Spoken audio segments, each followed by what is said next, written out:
mari kita kembali melanjutkan topik podcast untuk minggu ini. Persyaratan untuk pelayanan pelepasan. Yang pertama, datanglah kepada Tuhan dan akui dosa-dosamu kepadanya dan bertobatlah serta mintalah pengampunan.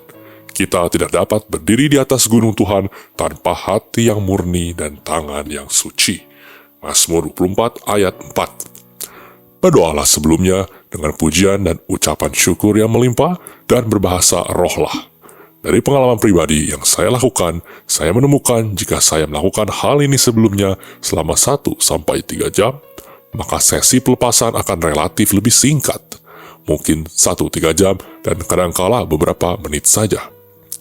Jika saya berdoa lebih singkat, maka sesi pelepasan akan berlangsung lebih lama, yaitu hingga 2-12 jam. Saya percaya bahwa Allah tidak menginginkan demikian. Namun jika ini terjadi, maka dapat dipastikan adanya ganjalan untuk pelepasan. Carilah dengan karunia membedakan roh dari Roh Kudus. Yang kedua, akui Tuhan dalam segala jalanmu. Katakan kepadanya secara khusus bahwa Anda mengakui keselamatannya, kesembuhan, kelepasan, pemeliharaan, berkat-berkat, perlindungan, covenant atau ikatan perjanjian antara Allah dan orang percaya, darah, roh, dan karunia-karunia roh, urapan dan kehadirannya.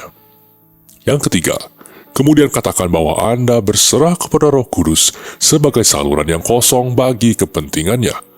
Lalu, katakan bahwa Anda mempercayainya dengan iman di dalam Dia, untuk rohnya bermanifestasi. Yang keempat, mulailah untuk bertindak. Lakukanlah sesuatu.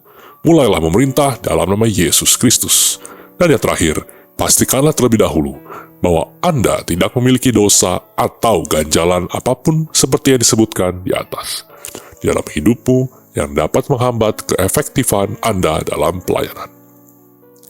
Persyaratan bagi orang yang dilayani pelepasan, yaitu adalah memiliki motivasi yang benar dan adanya pengakuan dosa. Lebih baik orang percaya yang telah lahir baru dan dipenuhi roh. Sedangkan pelepasan orang yang belum percaya mungkin saja, namun membahayakannya. Jika tidak diikuti komitmen terhadap Kristus dan perjalanan iman melalui kehidupan doa dan pembacaan Alkitab, Injil Matius mengatakan, roh jahat akan kembali lagi setelah melihat rumahnya bersih.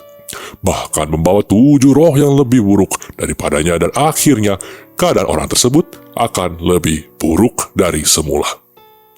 Orang yang belum percaya harus diinjili terlebih dahulu dan membuat pilihan, serta berjanji untuk membuat komitmen yang teguh kepada Kristus dan perjalanan imannya sebelum pelayanan pelepasan. Pastikanlah apakah ada kebutuhan untuk kesembuhan batin dari trauma emosional ataupun fisik, atau kebutuhan-kebutuhan lainnya sebelum pelepasan.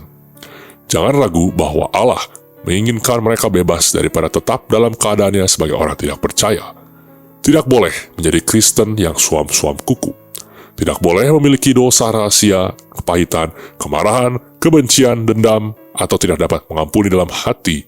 Karena jika semua itu ada, maka mereka harus bertobat dan mengakui serta melepaskan diri dari semua penghalang kemarahan atau kepahitan. Kemudian mengampuni dirinya sendiri.